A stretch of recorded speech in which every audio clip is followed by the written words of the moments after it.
Good morning, Ravens, and welcome to another episode of ONW Now. I'm Kinley Carter, joined alongside Madison Miner. We have a packed show today highlighting this past Spirit Week, a new social media class, an update on our Ravens Scholars Bowl and debate team, and of course, game day. Without further ado, let's roll that intro.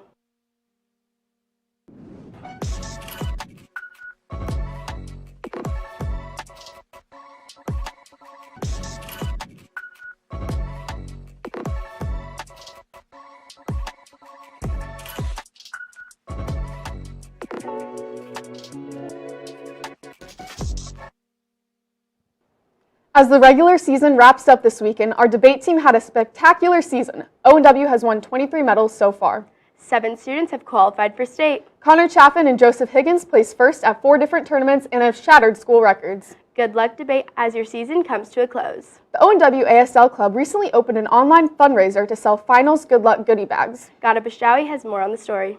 It looks like they're not full. Recently, the ASL Club has started a new fundraiser to sell goodie bags. The bags were a sort of love child of the ASL Club and a way to kind of give back to the school and how supportive it has been for the ASL Club. The goodie bags are meant to be a survival kit for finals week. The bags will be delivered Monday, December 16th during 4th hour, prior to the first day of finals. The funds will be split and donated to the annual ASL For All 5K, along with other organizations within the deaf community. There should be posters around with a QR code that you can scan and fill out a form to order one online. Those interested in supporting the ASL Club can donate small goodies such as candies, granola bars, mints, and other trinkets directly to Mr. Minich in room 2309. The link and QR code to buy these goodie bags are on the Notes from the Nest sent out by Mr. Zuck every week. For ONW Now, this has been Gada Bashtawi. You can find the QR code for the goodie bags on the Notes from the Nest sent out by Mr. Zuck. The new social media class this year has played such a vital role in the positive culture here at ONW. The students involved have created the slideshows in the Commons, as well as producing innovative social media content and more. Let's take it to Megan King. This year, Olathe Northwest has a one-of-a-kind social media class that was thought up and founded by ONW teacher Joel Johns. My idea for this class was to create a class where students from the school would produce the content for the social media channels of the school. These channels include clubs and sports and take a lot of dedication from the students, as it is a difficult process to orchestrate them. First, we go to the coaches directly to kind of see what their vision is for us to create for them. And then we mainly connect with the seniors, doing senior spotlights, and then we work our way down through grade level there, really just making sure we're advocating for every athlete on the team. This advocacy for all helps the Raven Media team accomplish its main goal. In reality, one of the biggest things about the Raven Media team is how it supports school culture.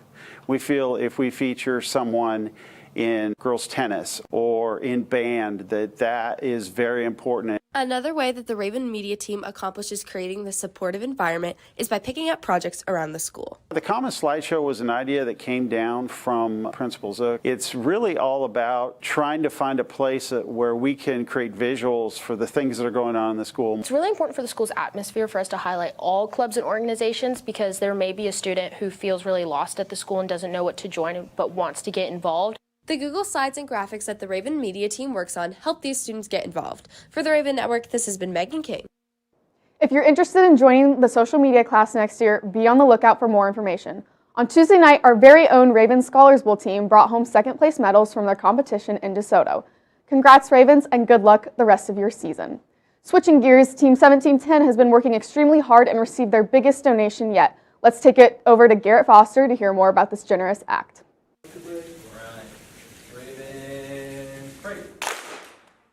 Recently, the robotics team received their largest donation in history. We talked to some of the students and coaches about the robotics team and about the donation. So the robotics team 1710, we are under the organization First Robotics Competition. And our team is split up into multiple different sub-teams where 50 students accomplish different tasks towards making a robot and spreading out the mission of First, which is inspiration of science and technology. With all the hard work the robotics team has done over the past year, this has led them to receive their largest donation. So the First robotics team here at Northwest has to raise up to $60,000, $65,000 a year to operate. A portion of that goes towards buying aluminum and motors and all the things you think about with the robot. The rest goes to a whole lot of other things. So it goes to our outreach in the middle schools and elementary schools for FLL. It goes to helping pay for our registrations to competitions. It goes to helping feed the kids at those competitions. So there's a whole lot of things that go on, and I couldn't name them all if I even tried. But it's expensive, and we pride ourselves on the students raising the money themselves.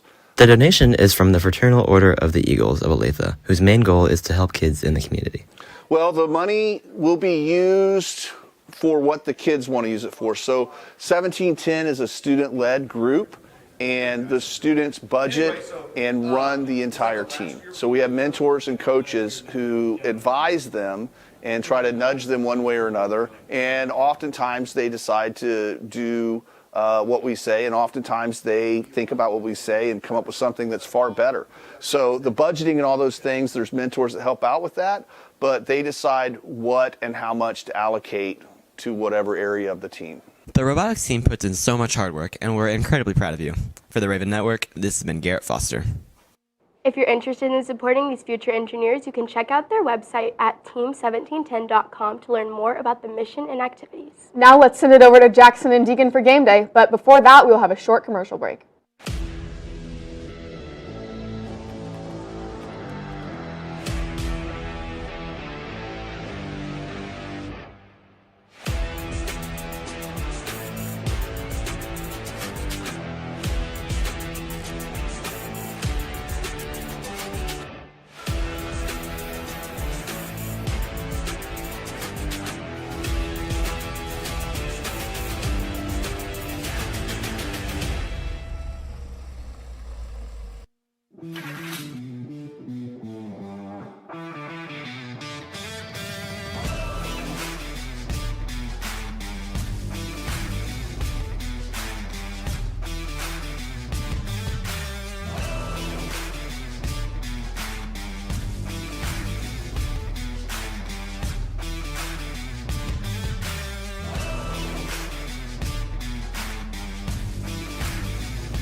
Man, Deegan, you see that Chiefs game? Yeah, man, it was intense. That was crazy. Mom, what time's game day? Oh, my God. What's up, Ravens? I'm Deegan Wessel. And I'm Jackson Decant.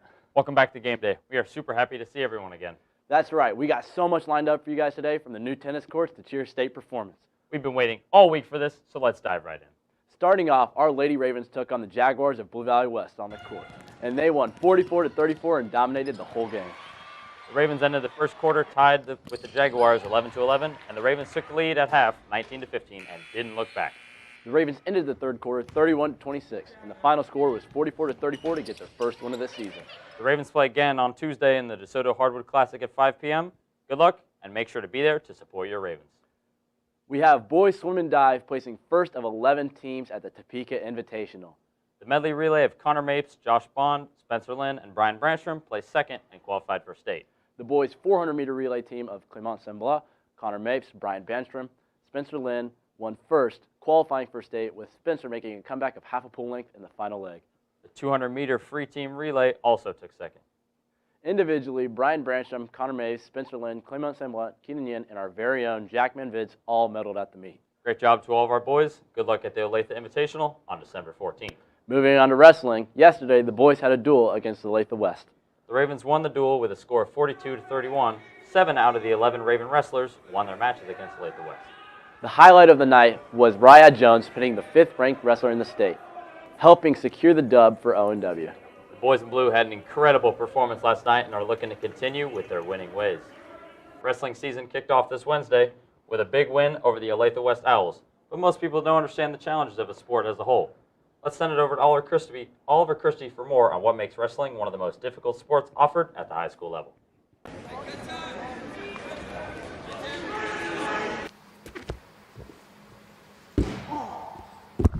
Ravens, wrestling is back. It's one of the most perfect combinations of physical and mental warfare. And this sport especially has some unique challenges for its athletes. You mix in Thanksgiving break, winter break, There's not any other sports season that deals with the stop and go that you see over winter sports.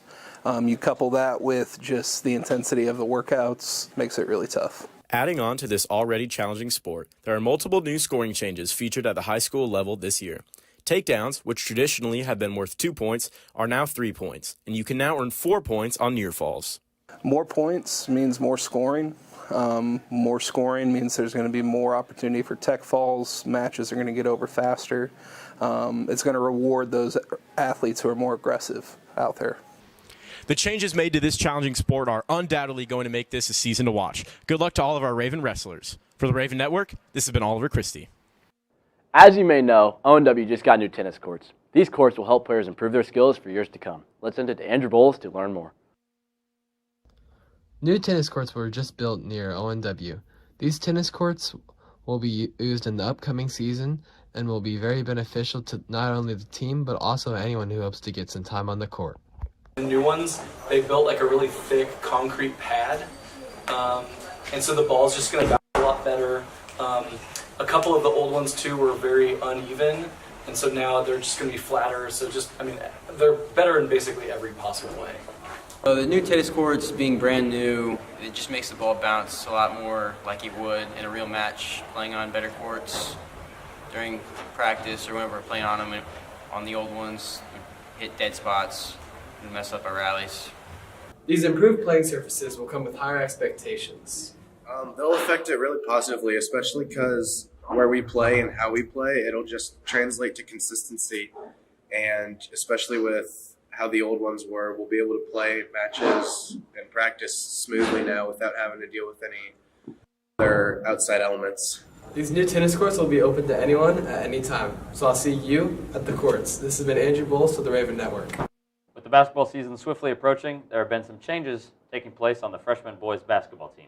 Let's send it over to Kellen Tuttle to get a look at these fresh faces.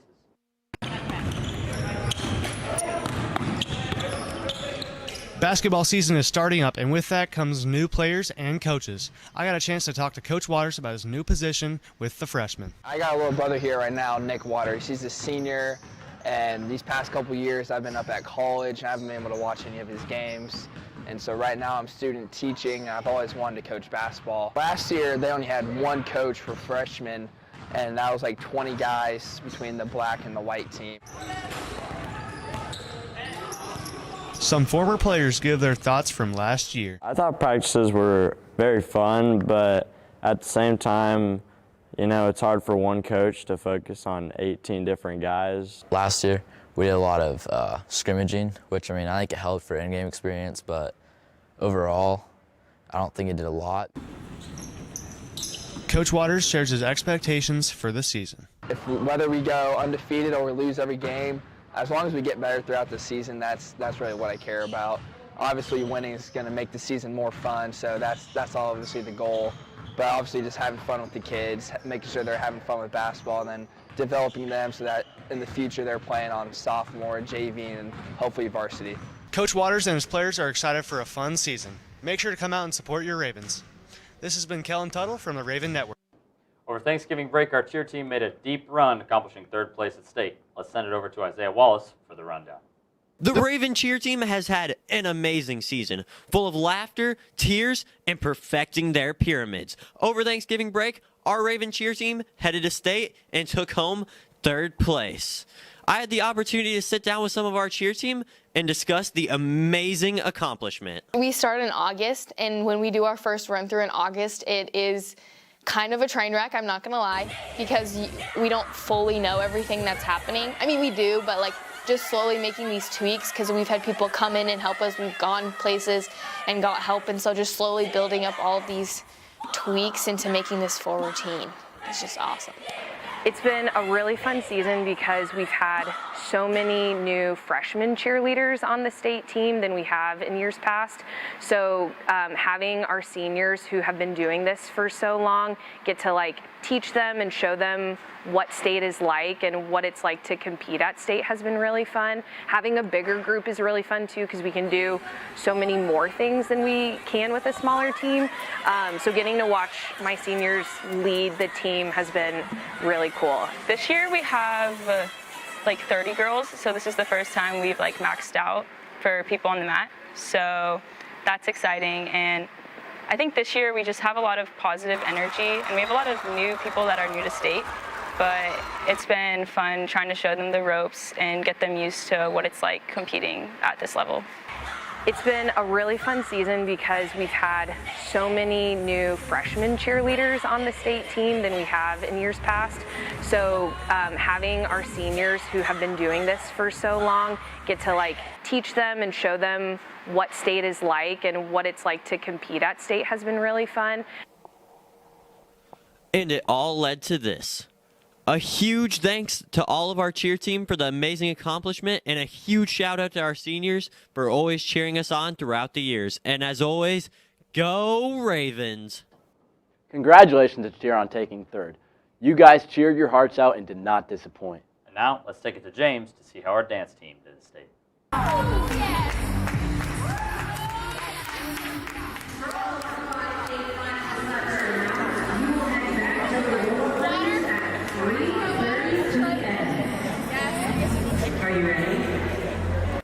The Raven dance team has done it yet again, winning first place at state for the second year in a row. Let's hear from Captains Elise Cates and Miley Fisher for their experience at state. I was honestly so surprised because you never know how it goes at state. Every single year it's very, very different. The finals teams, they always change from year to year. So just knowing that we did what we could and we put in all of like our hard effort throughout the entire season, and just seeing it pay off was such a relief. And I was honestly just so happy because I was so proud of my team. I knew that we had put in all of the work that we possibly could have in order to have the outcome that we wanted. So just getting that was honestly so special. It was surreal. I would say like passion maybe, because we all have passion for team, especially our coaches. We have passion towards each other. Like, we have a very good like bond with each other. So I think all of that adding up drives like how hard we work and everything. I would say passionate. All of us have the exact same fire, and we come in with the same goals and the same mindset every single day to practice. We know what we need to get done, so even on our roughest days, everyone is giving as much energy as they can for that day. Everyone continuously shows up to workouts. I felt like I kind of knew that was it. Like, I felt like I knew that's what we gave all we had. Like, I felt like my proudest in that moment. There are obviously nerves come with like, we didn't see anyone else's performance from like our category, so like I was pretty confident in us. So taking them first, like this year it was very like I relieved, like overjoyed that we like actually did it. And I still like to this moment, like it's like weird that I like actually like won. The Olathe Northwest dance team's hard work and leadership has secured another state title, leaving a legacy that will inspire future teams for years. I would just say, like, continue what we've already built. We have a very strong legacy. We've been winning for, like, over 10 years now, at nationals at least, and we've won the past 2 years. So I think if we just continue the same habits and, like, same team morale, no matter how many people are on the team, no matter who's on the team, I think you can be unstoppable either way. So, yeah. We're so proud of all of our Raven athletes. Jackson, I don't know about you. I'm pretty tired. You could say that again. Unfortunately, Ravens, that's all we got for game day. Now, let's throw it back over to Kelly and Maddie because we're going to bed. Sources of Strength is a club whose goals are to provide hope, health, and strength to those in our ONW community. This past week, they held a Spirit Week. Let's take it to Meredith Samuelson to hear more. Sources of Strength is putting on a special Spirit Week this week to recognize mental health. Themes for the Spirit Week were taken from our Sources of Strength wheel. So they picked physical health, because sleep is very important, positive friends, trusted adults, and healthy activity. And then for Friday, we're all Ravens, just as a unity. So the purpose of the Spirit Week is really to spread messaging that we all have big emotions that we're going to experience in life. We can't get by them. So we really just want to spread positive messaging through the building so that no one ever loses hope, so that they always know they have resources and support available to them. The members of Sources of Strength have been working really hard to spread awareness. I was on the video committee, so we helped make a hype video for the Spirit Week. It helps people understand what their strengths are and to know that it's okay to ask for help and just to be involved in our school and spread spirit. Sources of Strength help students get involved in spreading awareness in many fun ways, just like this Spirit Week. For the Raven Network, this has been Meredith Samuelson. With the holidays coming up, that means KC holiday traditions are back, one being the Kansas City Ballet's Nutcracker. KC Ballet and Symphony will take over the Kauffman Center the same way they have every holiday season since 2011, putting on the world-famous Nutcracker they have been presenting together since 1992. And the show will open today and run until December 24th.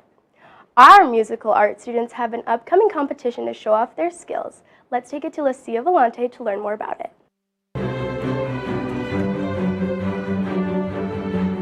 Our Olathe Northwest Band, choir, and orchestra students all tried out for district ensemble this year.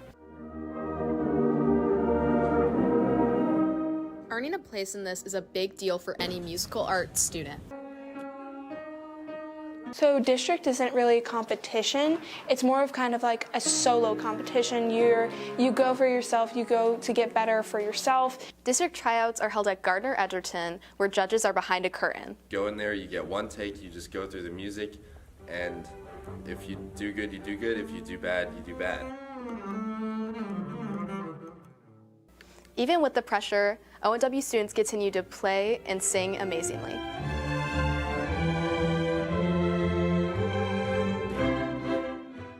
This upcoming weekend, all district performers will perform and hopefully advance to state.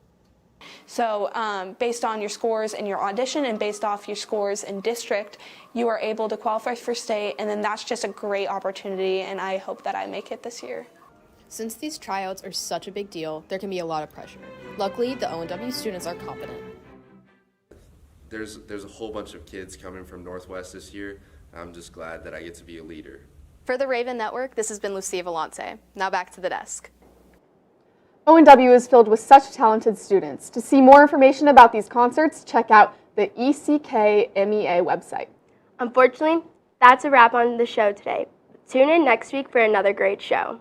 Don't forget to follow our Instagram, TikTok, and YouTube at The Raven Network. For ONW Now, this has been Madison Miner and Kinley Carter. Raven Nation, let's fly!